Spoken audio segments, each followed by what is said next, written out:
सकाळ सकाळ दारासमोरच्या झाडावरती एक वेगळाच पक्षी येऊन बसलेला. म्हणजे मी तरी त्याला पहिल्यांदाच बघितलं. कावळ्यासारखाच होता दिसायला, पण जरा वेगळाच होता. कुणाला माहिती असेल तर नक्की कमेंटमध्ये मला सांगा. आज आधुनी त्याचं मस्त आवरलं, दूध पिलं, शहाण्या बाळासारखं त्याचं आवरून ट्युशनला पण गेला. पप्पांनी त्यांचा फिश टँक छान सजवला होता. गावावरून आल्यावर पहिल्यांदा देवपूजा केली. फौजी होते तोपर्यंत बाहेरचा एरिया क्लीन करून घेतला. पिल्लूला असं वाटतं मम्माने सारखं असं माझ्याशी खेळायला पाहिजे.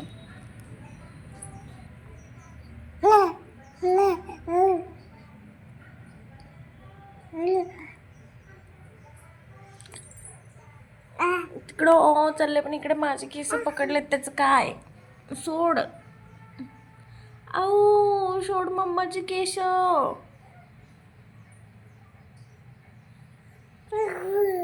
ओ सोडा सोडा सोडा सोडा.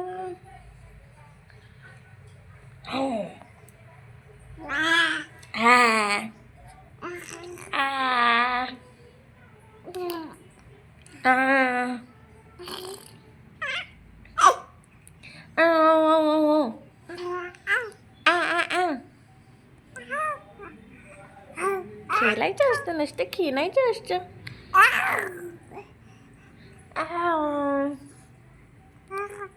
से चालू होतं. कसं काय पडला? रडत आला.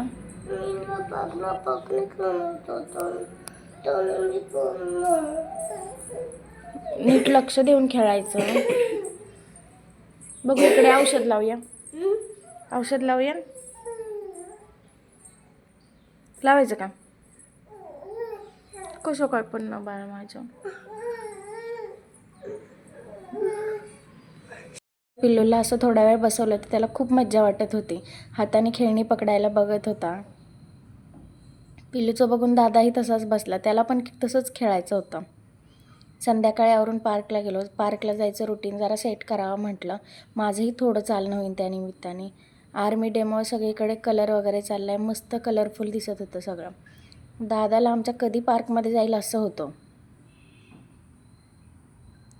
पार्कमध्ये संध्याकाळच्या टायमिंगला मुलं बायका बऱ्यापैकी असतात.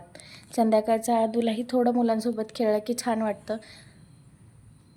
संध्याकाळी येईपर्यंत बऱ्यापैकी उशीर झालेला होता, कळलंच नाही. पिल्लू झोपला येऊन लगेच. मी पटकन स्वयंपाक आवरून घेतला तोवर. रात्री पेपा पिग बघत असं संपवला आम्ही दिवस. बाय.